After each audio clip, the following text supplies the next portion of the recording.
Welcome to the Property Couch, where each week you get to listen to two of Australia's leading experts. Bryce Holdaway, co-host of Location Australia on Foxtel's Lifestyle Channel, co-host of Escape from the City on the ABC, and partner of Empower Wealth Advisory. Ben Kingsley, chair of Property Investors Council of Australia and the founder of Empower Wealth Advisory, named the 2018 and 2019 Property Advisory Firm of the Year. Stay tuned as they bring you the insider's guide to property, finance and money management.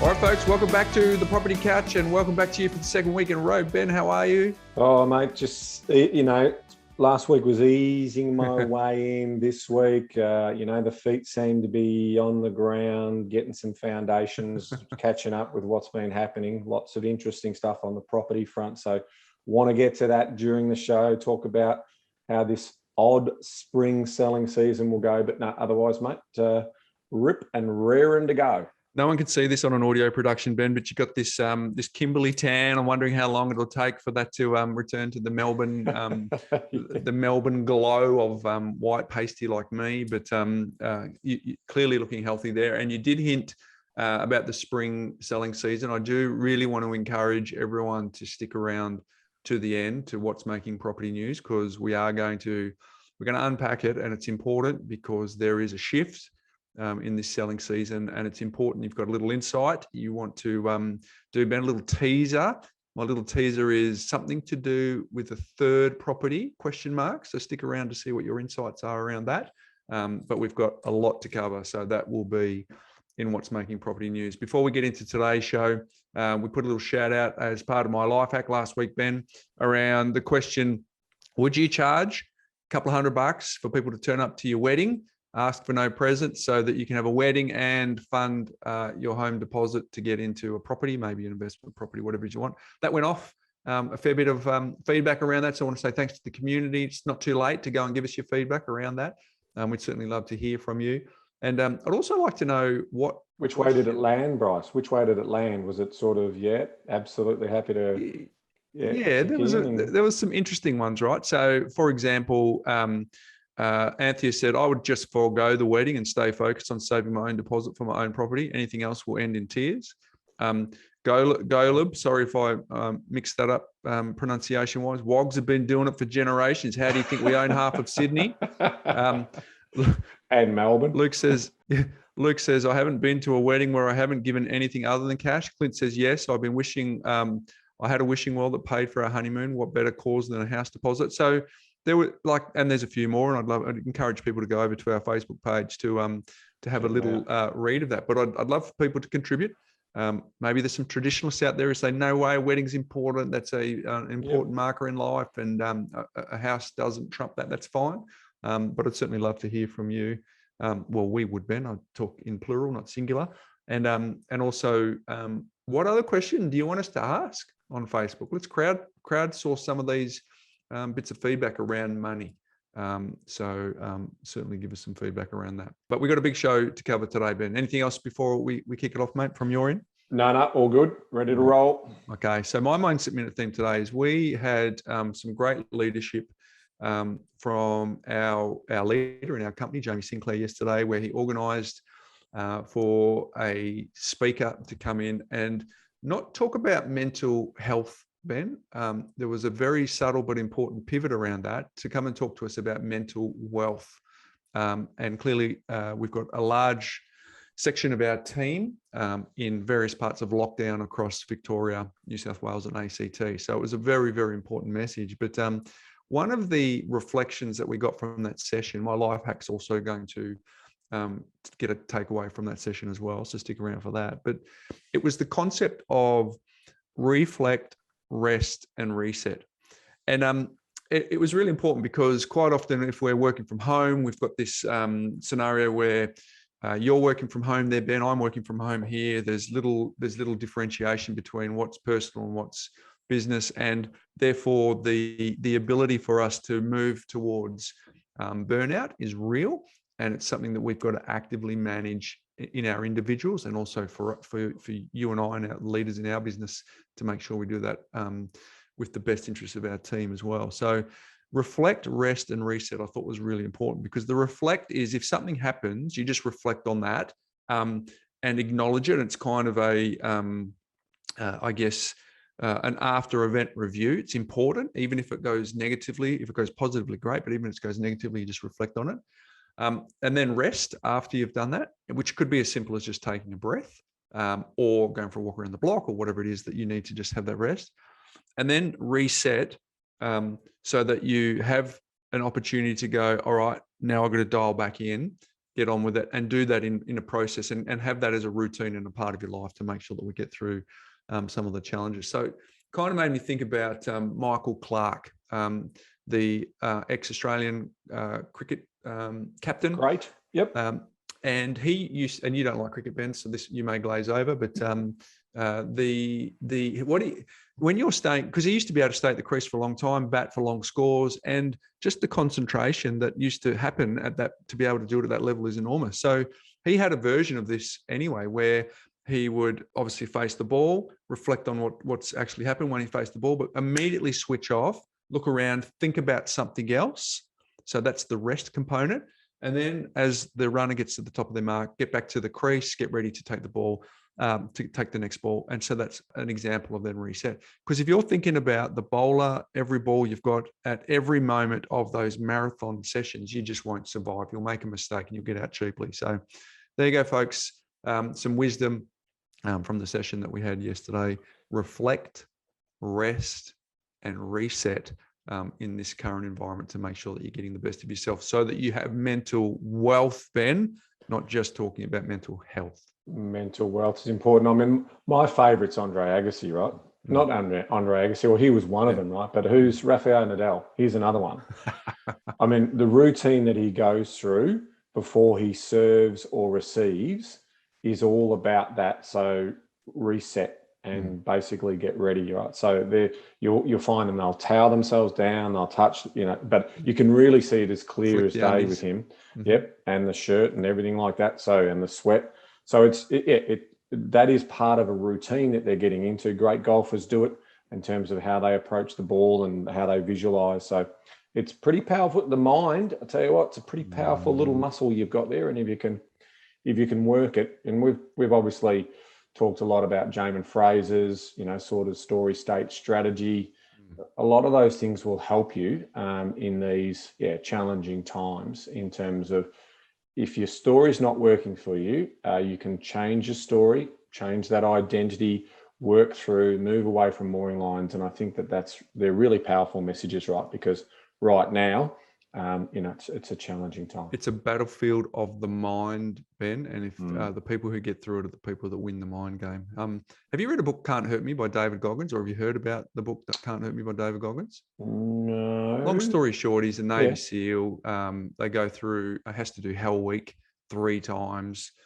Turns up, does 100-mile marathon with zero preparation, runs with splintered, like just the mind-blowingness of this story is just incredible. He's a savage. But it's all about how his whole goal is just to win the mind game right now. For those that have read the book, or for those that are thinking of reading the book, perhaps it's not for everyone, the way that he wins the battlefield of the mind, I've got to say.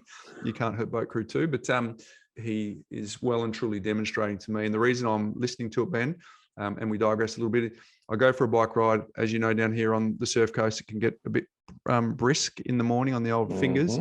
Yeah. And so it's really good for me to be challenging my mind when I'm riding out to the Tour de Bells, just to get some clicks in the legs, and I'm cold and I don't want to go for it. And you're listening to what this guy is prepared to do to win the battlefield of the mind. It's actually got me through a few times when I've wanted to not go on those rides. So anyway, we digress. So the Mindset Minute theme today is reflect, rest, and reset. So today is Q&A day, Ben.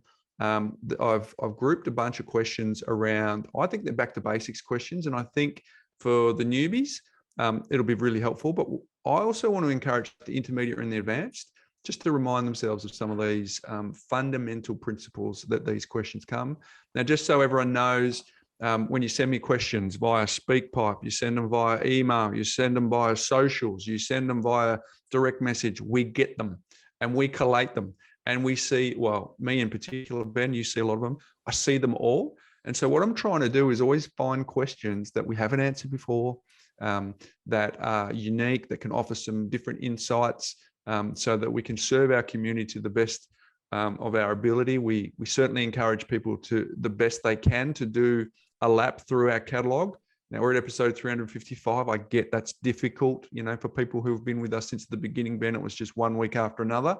Whereas if you come to our community in the last 3 or 4 months, or the last week or the last 2, it's like, wow, how do I get to 355 episodes? But if you go onto our website, Stiggy's done a great job, and our team, where there's a little search function up there. And if you put in a keyword, you'll get the best chance of popping up a question that's been answered in a previous episode, so that you can actually go through our back catalogue. Because I get lots of questions about, should I do lender's mortgage insurance, Ben? We've answered that a lot. And so if you just go into the search function and just type in LMI or lender's mortgage insurance. It's a great tip. You can go and check out the back catalogue. And Ben, if you go to thepropertycouch.com.au/fast track, it's at the end of every episode from this point forward. There's some resources for people. It's the top 20. There's our books. There's a whole range of things that you can get to get up to speed as quickly as you can, because we understand 355 episodes is difficult. But we've got a fundamental on this podcast, and if you are new, I haven't said this for a while, the gold is in the first 20 episodes, because that's where we lay the house on a foundation of stone. That's where the key frameworks that you need to understand to get the best out of every episode that we have. So if you go to /fast track, Ben, just in case I didn't enunciate that very well, thepropertycouch.com.au /fast track. That's where you can get some free resources to help you come up to speed and hopefully get the best of your experience listening to the Property Couch podcast. But today, I hope that I've picked some back to basics that are quite unique. But I'm certainly going to encourage everyone to stay the course of today's episode, because I think there's going to be some real insights. So, first question I've got for today is from Facebook Messenger, and the title is Post-Purchase Restlessness, Ben. And I'm going to read out the question, and then you and I are going to have a little riff on it. Okay. So, hi guys, 12 months after purchasing an investment property, I'm starting to get this feeling that it might not have been a great purchase, and also restlessness about wanting to go again. And I'm worried the growth might not be quick enough compared to capital cities. I say that based on an old episode where you mentioned something about the limitations or a price ceiling in certain areas based on the demographics. Obviously, being a regional property which doesn't have the same wage potential as capital cities, am I exposed to the idea that the growth has happened and it won't come again? Now, Ben, we're going to talk about this. They're referring to Mildura, but we're not going to get specific about Mildura.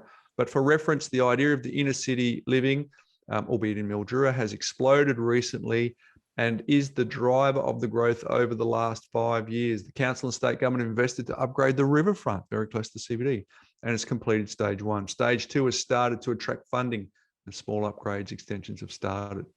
So then it goes on to say data suggests Mildura will continue to grow, albeit not as much as Geelong and Bendigo. Talks about some of the major industries: agriculture, tourism, health and government. So here's the question. Is this a normal feeling people get regarding delayed remorse? So I reckon there's a little bit in that, Ben, over and above just delayed remorse, but you can kick it off anywhere you want to. Yeah, look, there's so much in this, because there is an element of the location that's absolutely critical, right? So we've been talking as early as even last week's episode about the different locations, in other words, commutable locations, regional commutable locations to mass employment centres. Commuter belt? Yeah, basically the commuter belt. So usually we would say that would be traditionally within 1 hour of getting into, say, the city area. But look, there's no doubt that COVID has changed that, with people potentially wanting to work from home and then also choosing their locations, whether that be lockdown specific or whatever. So when we are talking about this, Steve, around Mildura as an example, it's obviously not an easy commute. So what you have got there is certainly some of the best weather, incredible weather up there, really, very livable from a weather point of view. So if people like hot and dry, Mildura is one of those great sort of areas where you can go. It's got, obviously it's agriculture, it's one of the grape centres of Australia, right? The supermarkets pretty much comes from that region. And one of the rare locations that is close to South Australia, New South Wales, and is actually in Victoria, but Adelaide's a closer capital city than Melbourne. Yeah. So it's definitely one of those ones. Now, what can attract people from an investment point of view to Mildura is the yields are terrific. They always have been. The vacancy rates have traditionally been pretty tight. Obviously, with people also moving out into these locations to, again, escape potentially city risk if the virus continues to challenge the way in which we live. So I think from that point of view, you will definitely see some growth. Now, if you look at the historical performance, now I'm only looking at Mildura houses here and comparing it to the Melbourne metropolitan market. So the long-term growth in terms of compounding growth has been 5.67, and that's a read over 40 years. So that just gives you some idea. Now, compare that to, say, the Melbourne metropolitan area, that's been 7.7%. So they've literally started at the very same sort of price point back in the day in 1980, which is what we're measuring. And so that just indicates also that story that we do talk about in terms of affordability areas and where income can be a constraint in terms of future price growth. Now, that's a very general statement, and I need to make sure people understand that, because what Steve also goes on to talk about is this idea that there are going to be better areas of Mildura than other areas. So you've got sort of 3 or 4 different suburbs in Mildura. So if you are living in the best area of Mildura, along the riverfront, and there's all of that sort of gentrification and beautification going on to attract that tourism zone, that is going to make the land there a lot more appealing for those people who want to come into that market. So again, just generally speaking, we talk about, people moving to those types of locations with low savings. It's very much a retirement area. So that's why you've got to look at that demographic. But when we talk more generally about, say, Geelong, Surf Coast, other examples, Coffs, right along the eastern seaboard, right? That's a different type of regional setting, right? And there are multiple employment choices in the Hunter in terms of where you want to work, and you work your way right up through to almost Hervey Bay, where you've got, it's a bit of a stretch commutable from Hervey Bay, but you can see where we're going with that in terms of, last week we talked about the challenges with, okay, your current worker says, yes, you can work remotely. It's about the next job and the next job and the next job and the next job in terms of supporting that, and also supporting the income that you want to earn. So there's still a bit of a question mark in terms of what does that mean more longer term, where our biology says we're social creatures. We absolutely need to mingle in groups. So that is going to basically be determined by the challenges that COVID and the current pandemic presents. So I think from my point of view, I love this question because of that, because of the fact that we don't want to typically generalize. When we get a say a city like Mildura put on the table, we can be a little bit more specific about that particular example. But that example that we're talking about there, which is what we would call a sort of a extended regional centre with not easy accessibility to mass employment centres, your growth story is going to be slower, but your income story is going to be better.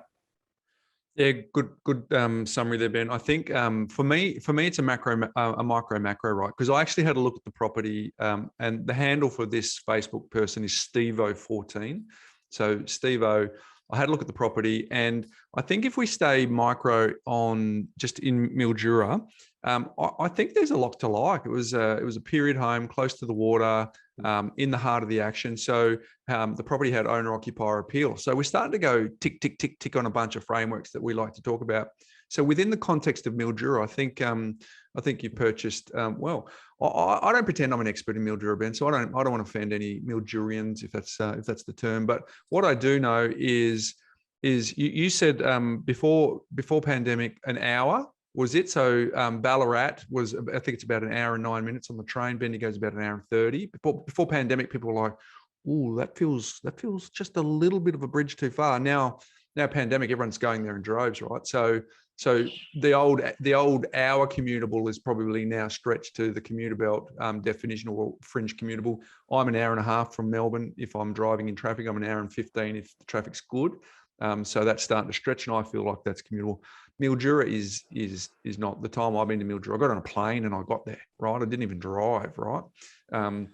So within the macro, you've just got to form a view on which side of the fence you feel like you're on regarding the chase to regional. Because I'm on record with the number of journalists, number of articles where I think beyond the fringe commutable, or if we're going to call it the commuter belt, I think that is something that would is untested, and I have a view that I think that you said the next job, Ben. I think that's a good way to think about that. That's one thing, but there's a few things that I'd like to address in this question too. You referenced an old episode. I'd like to address that because I want to make it clear to everyone on this podcast. In the first 200 episodes, we were talking about a set of conditions in this country that were unique then that aren't the same right now. Where we could buy a single-fronted period home in the inner west of Melbourne for high 600s, early 700s when we started the podcast. You can't do that anymore for six figures. It's generally a seven figures. So the affordability has changed. So I just want to be clear here, Steve, if you're referencing something that happened in what we said in the first 200 episodes, that now has been superseded. Within the last 15 episodes, Ben and I have talked about the fact that needs to change. We need to lift our eyes. Ideally, we still feel that the growth is going to be the epicenter in the big centers, but we also acknowledge that affordability means that people are looking elsewhere. They're going to Geelong, they're going to Ballarat, they're going to Bendigo, they're going to Noosa, they're going to Mandurah, all those sorts of things. So that's one. Two, part of your question was around delayed remorse or old-fashioned FOMO. You said here, you're restless about wanting to go again. That is not unique to you. That is universal. And imagine the poor people who actually are sitting on the sidelines right now, who don't have their name on a title, watching the prices go up. They will be absolutely feeling worse than you, because not only are they not, you've got one property going up, they've got no properties going up. So FOMO is normal. It's probably human nature expected, but the important part of that is, whilst the restlessness is normal, we've got to be really clear around the fact that we can only buy what we can buy. And are you prepared to be vigilant with your money, i.e. money smart, so that you can actually trap more surplus, so that you put yourself in the box seat to actually buy another one. So it just comes down to choices that you make. And the third thing I want to say on this, Ben, is some people are actually pivoting to regions for affordability purposes anyway, because capital cities are out of the reach. So the early part of the question was, I'm worried the growth might not be quick enough compared to the capital cities. That's fine. That may be true. You actually said Mildura's done 5.67 over 40 years and Melbourne's done 7.7. Now, that 2% compounding is significantly different, whilst it doesn't sound like a lot on paper. But here's the point. If you can afford to buy in Melbourne, go for it. But if you can't, that's why people are actually pivoting, and particularly millennials who are finding it increasingly difficult to find the deposit to actually buy a property. This is an alternative that they're considering. So there's so many layers in your great question here, Steve-O, but it really comes down to micro, macro in terms of that region versus the overall state, and also price point, entry point on where you can afford and what you can afford to hold, Ben. Yeah, and I mean, obviously we've got more to talk about this in the coming weeks and months, Bryce, because there is people who want to get on the property ladder. There might be more rent vesting, and if that is going to be the case, then the commuter belt is going to be in play, as are some of the larger sort of regional centres. And we've got to remember that some of the larger regional centres in our biggest states are bigger than Hobart, definitely bigger than Launceston, and significantly bigger than Darwin. And so, if you look at the sort of 50 large suburban areas, then that's what we're going to be talking about a little bit more in terms of starting to get into some of those other centres and having a look at their growth drivers and what's going to be pushing them along, because there is no doubt that's going to be a consideration. We're also going to explore units in regards to the disparity between house prices and unit prices, but we've got to have an overlay on that around, if you're caught in lockdown, a unit's horrible. So we've got more to talk about on that in the coming weeks. But I think we've given Steve's question a good going over. And so, hey, you're in the market, Steve. You've got a good property in a good bit of real estate. And so that's what we're talking about there. We're sort of saying to you that if the growth comes, it's going to come in the pocket that you've bought. Yes. And then it's going to ripple out, similar to what basically happens in the other, in the other prime centres. So there will be some very wealthy people in Mildura who have the prime real estate along the riverfront there, and more and more of those people. And as you talk about there in terms of congregating into the city lifestyle element, we will want what we get in the bigger cities. So walking distance to the coffee shops, the restaurants and the bars in a Ballarat and a Bendigo and a Geelong and a Torquay will be a thing. Now, in some cases, we don't mind getting into our cars, but if we have the preference of what we've liked in the past, some of those things are going to be part of our decision when we look at the buyer's decision quadrant in terms of what we're looking to buy and where we're looking to buy. And I wish we could bold audio, because I'd like to bold that little section you just said there. When the growth comes in that part of the world, you're going to get the growth, Steve-O, because you've made the right decision around the asset selection. So well said, Ben. I like what you did there. Hey, hopefully that's helped, Steve-O. Let us know on socials. We'd love to hear from you. The next question, Ben, is from Ebony, also on Facebook. And I'm just going to give you a little warning, Ben. This is going to flick a sore for you. It's going to bring up an old memory for you. So you are suitably qualified to handle this question. So you okay with that? Can I proceed with caution? Go for it, mate. Happy to open old wounds and share those so others can learn from them. Yeah, and there's probably just a little flag to the wonderful Ibis here that we might need to put a link to an article that will talk about your experience with this. Let's get on with it. It'll make more sense in a sec. Hello, this is from Ebony. I have a question around when is the best time to sell your investments, Ben? My husband and I are mid-30s and have 2 investment properties. Right now in our town, the property market is a seller's market and prices are crazy. They must live in Australia, Ben. Our accountant has recommended, here we go, Ben. This is the bit where I want you to sit down. Our accountant has recommended that we should seek advice from a financial advisor and possibly sell both investments. And here's the reason, Ben, because they are positively geared and that we would be better off building a new home as an investment or investing elsewhere. Take a deep breath. Here we go. I'm really unsure about this because I think we already have 2 great investments and we would be potentially paying more down the track for land should the market stay the same. However, we've had one property for 2 years and the other for 1 year, and it could look at earning $100,000 off the sale of each investment. I guess it's hard to know if the market will stay at these prices or crash when interest rates rise. Really after some advice from someone who is knowledgeable about property investments. Thank you, Ebony. Ben, you are knowledgeable about property investments, so you are qualified to talk about this. What do you think? Well, look, there's a fair bit to unpack here. Unfortunately, we don't know where the town is. So it says that, she talks about a town, so we're assuming it's obviously not a big city. And we do know what's going on in those areas. And we also know that basically over-exuberance will see prices go beyond what we would say would be their technical value in a balanced market, right? So we've got to expect that some of the areas that are having this growth cycle will give some of it back. There's no doubt about that. But I suspect a new benchmark will be set in terms of where that finally rests.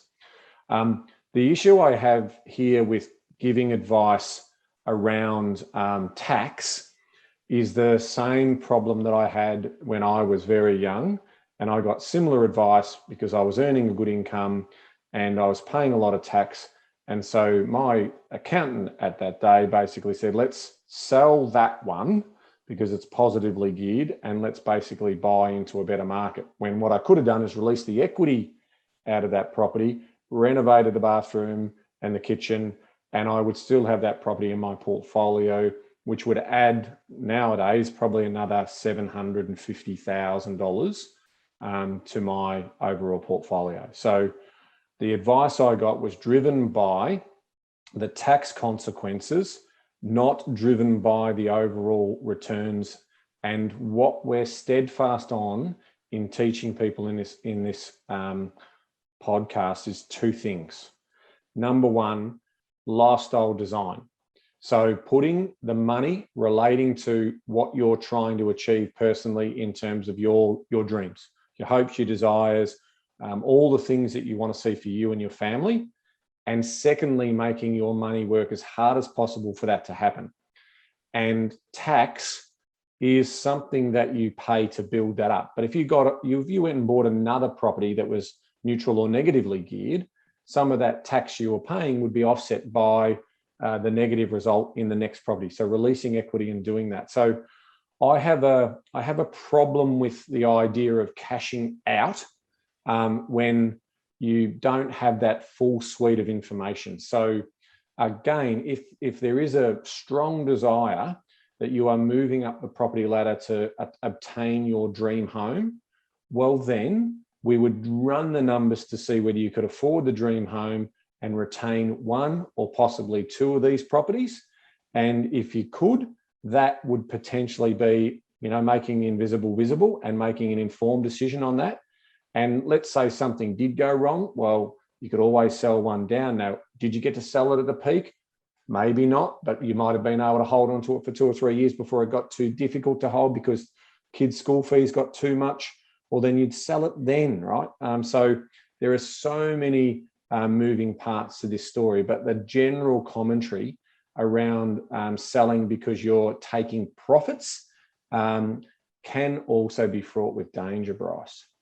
Yeah, why sell the goose that lays the golden egg? If you've got $100,000 worth of gain, well, why don't you tap into 80,000 of it through leverage so you can buy another one and still keep the goose that lays the golden egg so that in the next cycle it goes up in value. But my very first mentor, Ben, had a mantra: never, ever, ever sell.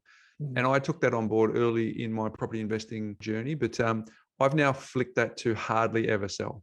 Right, because there are circumstances where it just kind of makes sense, but it's still leaning on the close to the never ever sell thing. Because if you hold the assets and they grow at 5% and you see what the extra 5% that grows, you'll start to see that once you take into account agents' fees and capital gains tax, one of them you've held for 2 years, so it'll be a 50% discount. One's about a year, so hopefully you'd get a 50% discount on the capital gains tax. You start to realize that on paper it's 100, but in your bank it's less, and then it's the opportunity cost gone. The other thing I want to say here too is, and you're right, Ben, we don't have full circumstances. We only ever talk at 30,000 feet, right? But just for the record, positive gearing is the goal.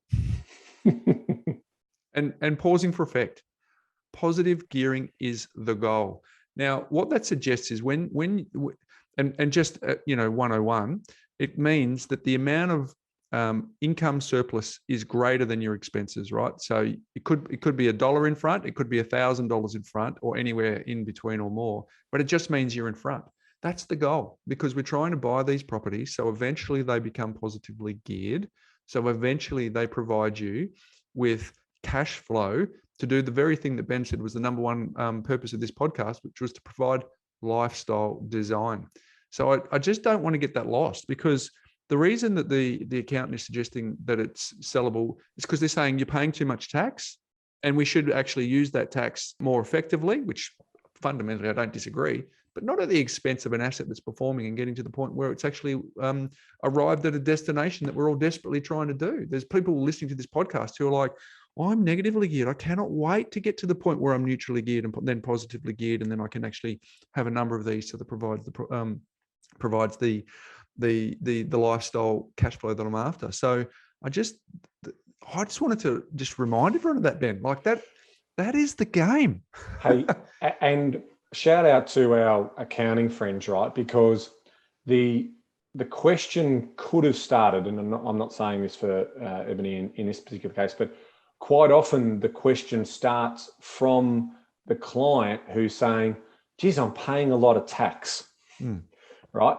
So the accountant in defense of the accountants who then say, well, you do have some options here. You could sell these ones, cash it in and get a negatively geared. So please understand that we're not necessarily accounting bashing here.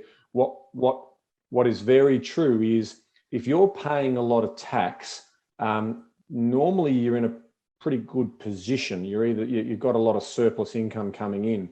There is still obviously legal ways to minimize tax and do everything by the book.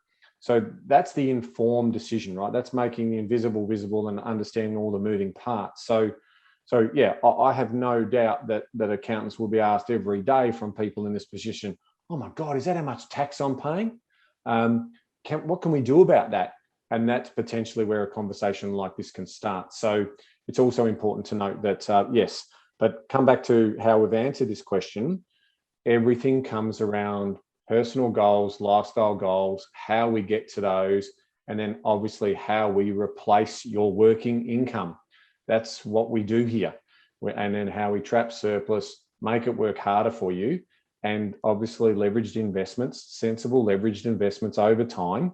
And then basically those properties will start to spit off this cash that supplements your retirement. It's not rocket science. And circle back to episode 350, Ben, and have a listen to a bloke that we got on who talked about building a passive income by the time he was 50. So that's the game, crew.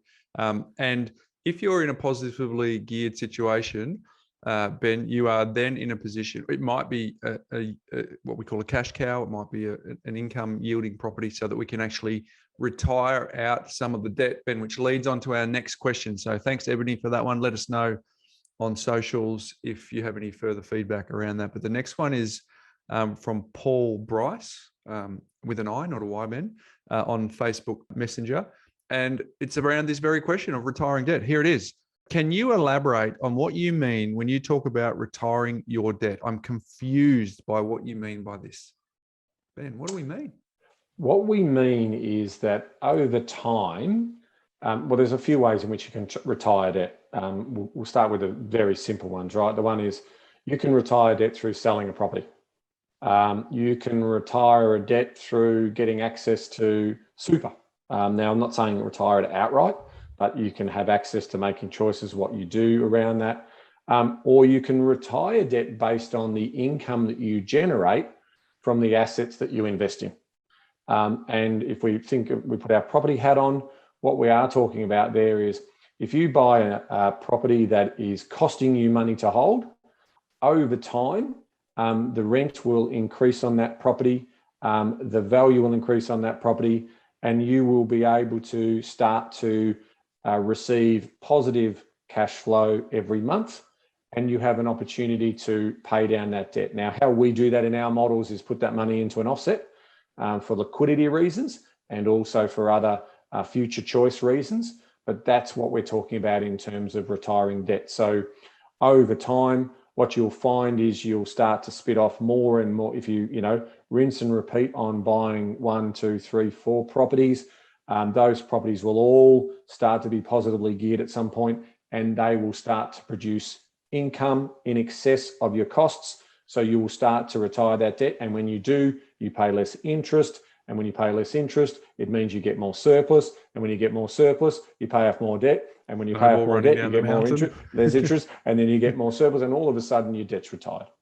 So for the avoidance of doubt, let's go to ground zero. Retiring of debt means eliminating it to zero as quickly as we can through what Ben just said. So important point for us, Ben, because we start talking in techie terms and LVRs and DSRs and we can often overlook that some of the basic things that we talk about might not be the clarity. I was recently chatting with a good mate of mine, and he said to me, mate, what do you quite often on the podcast, you talk about things in a vacuum.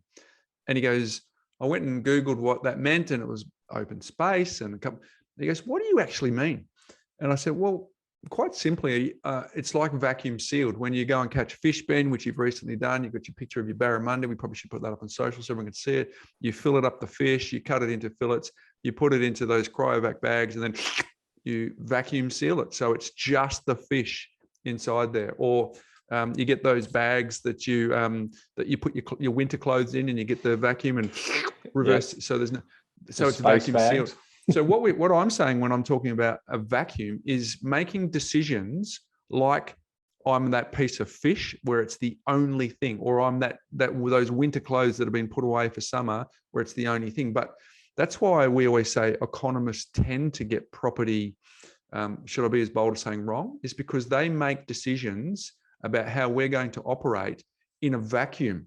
The econs, we talked about that with our a behavioral economist, where if A then B, but forget to the fact that we make human decisions as part of that as well, right? So that's what I mean when I say in a vacuum. It's as if we're in this little cone of silence where nothing else matters, no other human emotions or experiences or reflections or responses actually taken into account. That's what it means. But it was interesting when he's saying to me, what do you mean when you say in a vacuum? So again, when you and I, we say retire debt like it's just part of the vernacular that everyone knows. And it's very clearly a strategy to get your debt down, ideally to zero.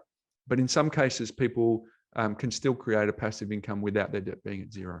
And Bryce, can I just add one more final point to that? Because people may have interpreted that as, so I've got to retire the debt before I get the next one. Not quite. When you're in accumulation phase, you will have a choice with what you do with $1. Like, I'll keep it really simple. So your choice could be control another asset that makes you $1.20, or pay off debt that pays off $1 that basically makes $1.04. Mm-hmm. So that's what. So when you're in accumulation phase, having some level of debt, manageable debt with buffers and so forth, is exactly part of that accumulation phase, because it'll accelerate your wealth base. When you get to completing the number of properties you need based on your forward projections, that's when we start to focus on paying off that debt. And so we'll be doing obviously some more work in this space over the course of the next few podcasts, because you've got a phase in life where you save for your base, you trap that surplus income, and then it's about putting it to work. You can have a leverage position, which gives you a better cash on cash return.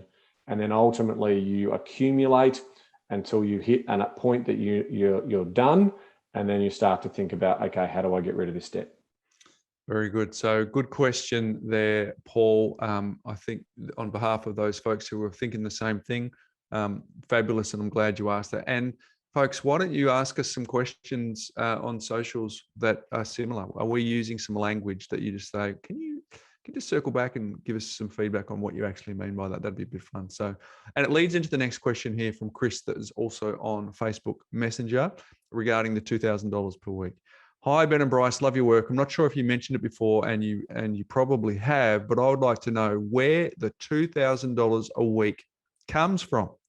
Is it pure rental income, in brackets taxed, above expenses for the portfolio, or is it accessing equity against capital growth, in brackets, is this now defunct with new lending criteria, question mark, close bracket, or is it a combination of both? Thanks in advance. This is a major thought blocking me from moving forward. Ben, can you help Chris move forward, please? I'll do my best, Chris. Thank you for the question. $2,000 per week can be anything in terms of how you tell that story to yourself. Let me expand on that statement. For some people, the $2,000 a week could be after tax. For other people, the $2,000 a week could be the passive income just being generated from the properties. For other people, the $2,000 a week could be a combination of the passive income coming off the properties, plus also the super, plus any other investments as part of a diversified portfolio.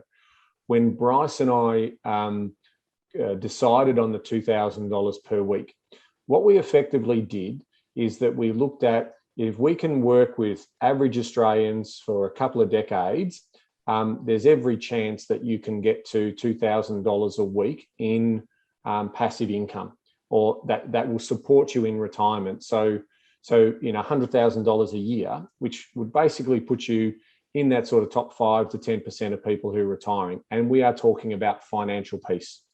Now, when you pick up our book, The Armchair Guide to Property Investing, which I recommend you do, how we use armchairguide.com.au, Ben, get it for free. You.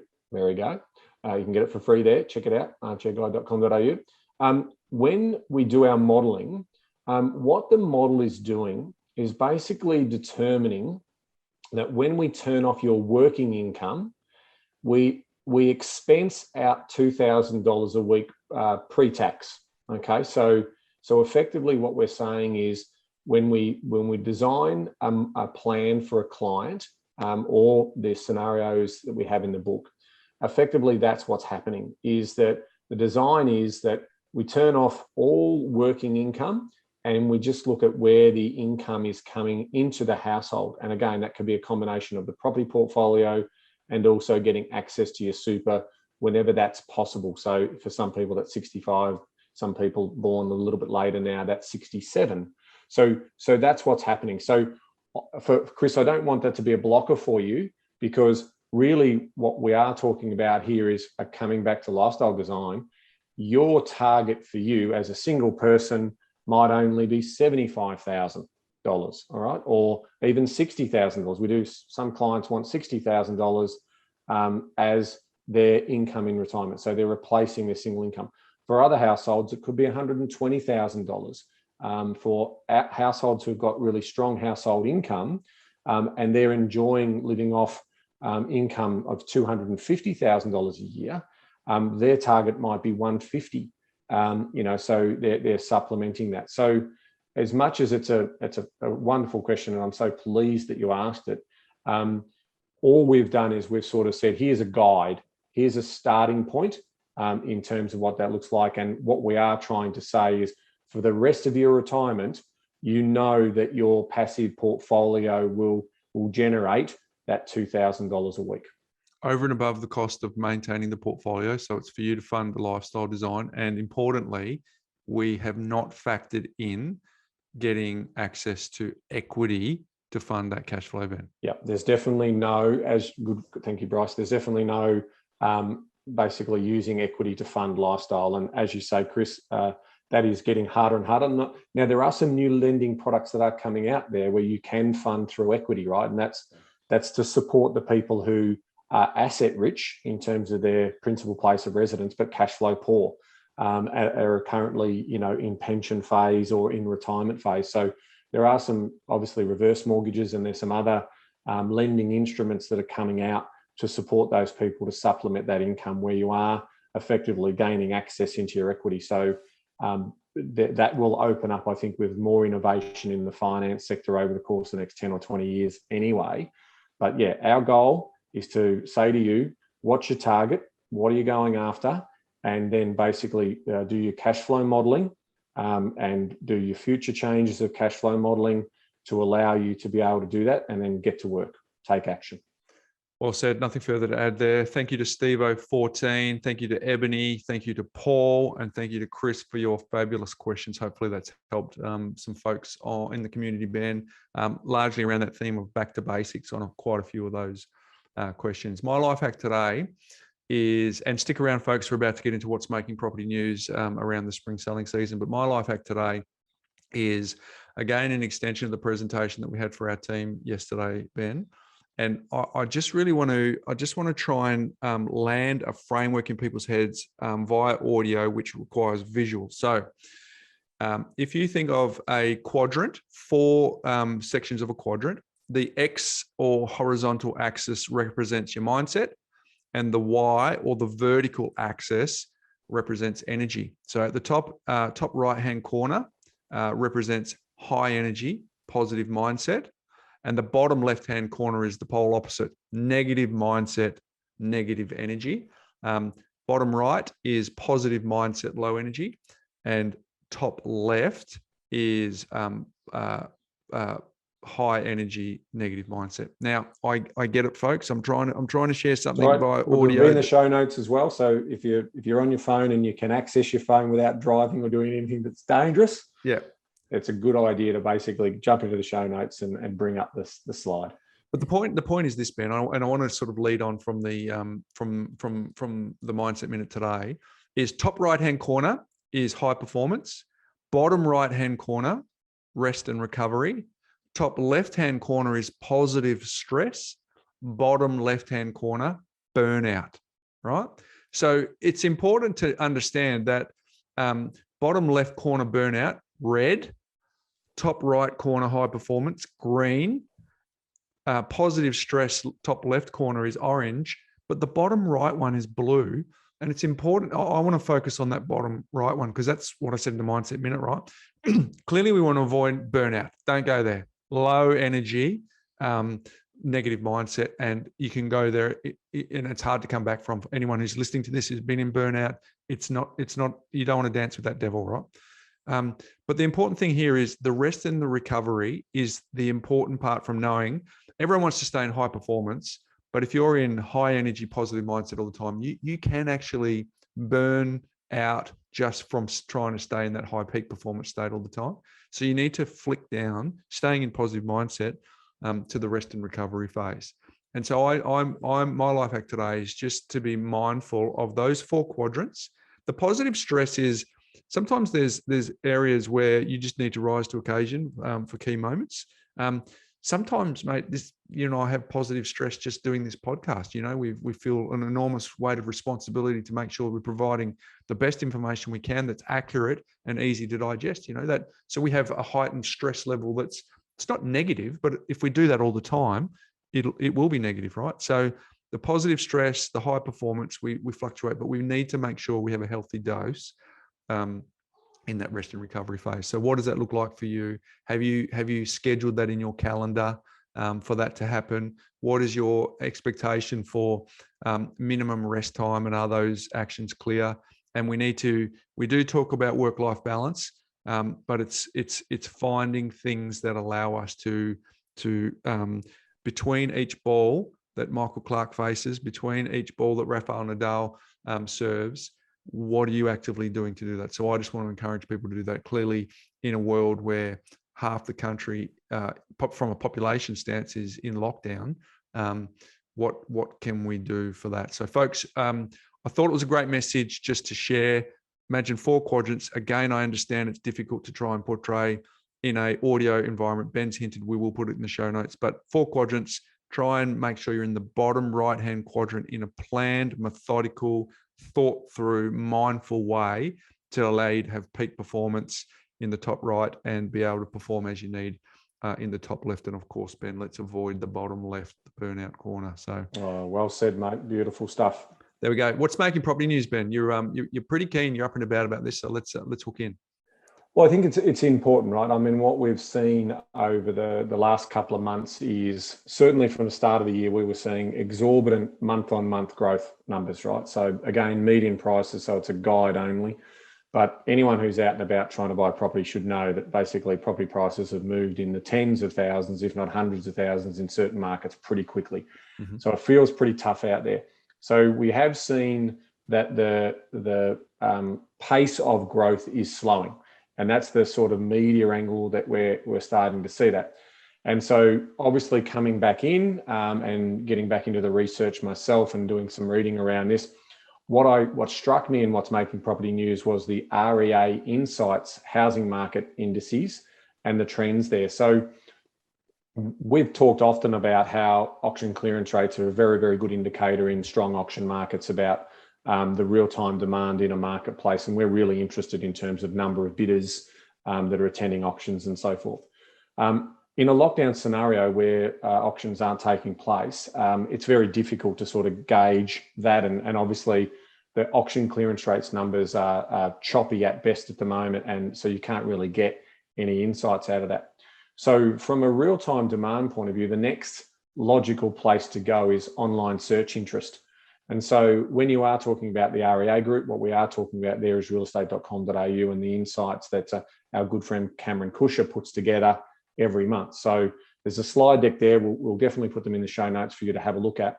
But what just caught my eye around what's happening at the moment is that the demand in August was at the record high. So in other words, people looking for property or at property, which we need to make the distinguish those two, is at record high. So that's the number of people who are staying on site, looking at different properties and so forth.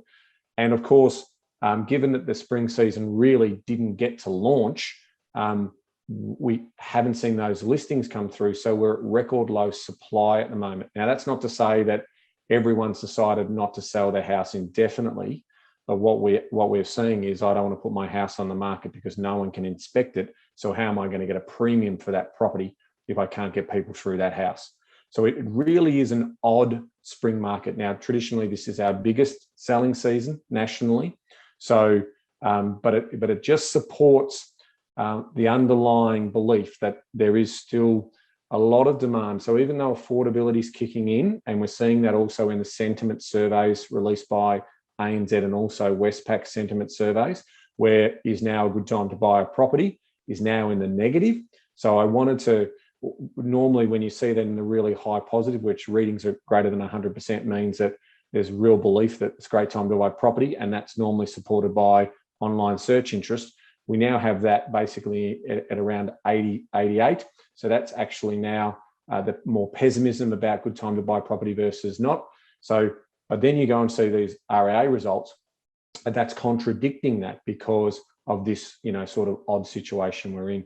When you are looking through that report, if you've got time, you can also see that it's also national, right? So there's not even evidence of it sort of slowing down in different parts, and certainly regional areas as well. So we still need to see that supply come on. And when that supply does come on, will we be coming back into equilibrium? That's a question mark for now, but we still believe that there's still some solid growth to be had over the course of the next 12 months based on, the information that we're seeing here, and also our demand supply ratio. If you want to learn more about the demand supply ratio, you can go to our research business, which is selectresidentialproperty.com.au. You can learn more about that there. So there is obviously confidence still in the market, Bryce. People are out there. Yeah, and really, there is a top. If any heat's coming out of it, it's largely at the top end where the affordability is being limited by borrowing capacity. But in any price point that's still in the lead up to that sort of ceiling, you're quite right, because if you think about supplies, it's actually measured by two things: construction and properties on the market. So, is there new completions and approvals? Well, that's not as fast as it needs to be. And then properties on the market, you've been very clearly articulating that there's not a lot, and that was the same case when we talked about the car analogy before, way back when the pandemic kicked off. So it's kind of no change, right? And then you have the ability to buy with interest rates low and people having this huge demand, and then this fragmented lifestyle desire that people have across the country. So it kind of makes sense to reinforce what you're saying, that there is no reason to suggest that demand is. The amount of times I've heard someone say, "Oh, I'm just going to wait for the market to have the heat come out of it and to come down a little bit." It's like, what are you basing that on? Because the core fundamentals would suggest that is not going to be the case in quite a lot of places across the market. Now, clearly, minority places there will be, but where we're talking about, where we're looking to buy, that's just not foreseeable at the moment. Yeah, look, there's obviously good news for the economy. There is a really nice level of construction for freestanding dwellings. The medium and high density stuff, as we said, is always going to be challenged, and so townhouses and multi dwellings numbers are coming off. But obviously, the home builder put all of this demand for first home buyers. So first home buyers are leaving the market because basically home builder brought them forward in terms of their purchasing decision. So that's understandable. Then we've got the upgraders and the downgraders. They are definitely still very active in the market, and we obviously have seen a surge in investors coming back into the market because there's an opportunity there. But the one that we can't quite quantify yet, but is of high interest to us in terms of observational and actual results in the data, is that given the situation around lockdowns and COVID and so forth, how many households are buying a second home in the regions as a backstop or a backup, or even potentially, we were talking earlier, Bryce, about a third home or a third unit in another state where they can escape potentially if these things are to continue. And we've no doubt we've seen population move. The Mexicans are moving north. That's a reference to us Victorians. And there's a real population explosion going on in southeast Queensland, and that is obviously causing strong demand in those areas. So unfortunately, we don't get everyone when they buy a property doesn't tell us, oh yeah, this is my third home and this is the reason why I'm buying it. You'll just be classed as either owner occupier or investor. So it's quite a fascinating study in terms of what households are thinking and the decisions they're making. Yeah, good insight. So hopefully with some of the restrictions easing, part of that will be allowed people to have private inspections, which can be done safely for real estate agents, so that people can transact in basic forms of shelter that people need, which is important. So yeah, it will be interesting to see how the spring selling season opens up. Ben, we are, as we record, we are in spring. But yet we're not seeing it as yet as from 2019 as active as the volumes are just not there. Yeah, very good. All right, folks, another big show today. Thank you for your contribution, mate. Again, thanks to all the people who contributed to today's podcast. As you can see from the last few weeks, we've been really dialing in on getting our community's questions. So again, I want to encourage people to go to thepropertycouch.com.au. There's a button where you can click on it, and it's as simple as this. You click on the button, it will take you to a web page. You'll click one second button, so you've got to click two buttons to do this, Ben, and then start recording your message, and I'll get it. And I will prioritize SpeakPipe questions because I love hearing our community's voices on our podcast. But of course, if you want to do it via socials, I'll see them, and we will prioritize them. So just be hopefully, if you leave a question, it is something that applies to everyone, not just your unique specific circumstances, because we can't give general advice. And of course, use that search function on the Property Couch website so that you can see if we have covered your question in another episode. Mate, big episode. We've got a great guest next week, an interesting guest next week. So I want to encourage everyone to dial back in for that. I think you'll be really excited to see some of the insights we're going to get from this particular guest, mate. But until next week. Knowledge is empowering, Bryce, but only if you act on it. All right, well said. See you next week, folks. Hey guys, Bryce here again. Just want to catch you before you go and let you know, if you're new to our community, there are a lot of episodes to catch up on, but it's really important that you start from the very beginning at episode number 1, because episode 1 through to 20 share all of the foundational pillars and frameworks that you need to know to get the best out of listening to this podcast. So I'd recommend that you start there, and the little tip is to maybe start on 1.5 speed.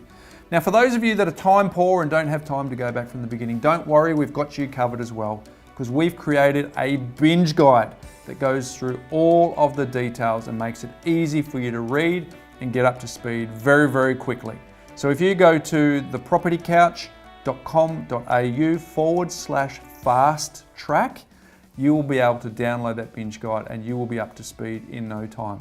And whilst you're there, I've got a few extra goodies for you, because we have our top 5 frameworks that you'll learn on this podcast, as well as the Make Money Simple Again ebook, which will help you with the foundations of basic money management, so you'll have everything you need to succeed in building your own lifestyle design and getting the best out of this podcast. Now, just a reminder that anything that we cover on this podcast is not considered financial advice. We certainly recommend that you get your unique circumstances looked at by your individual advisor, and everything we talk about is just general in nature. But folks, I want to encourage you again to go to thepropertycouch.com.au/fast track and you can go and get all those goodies and catch up right away.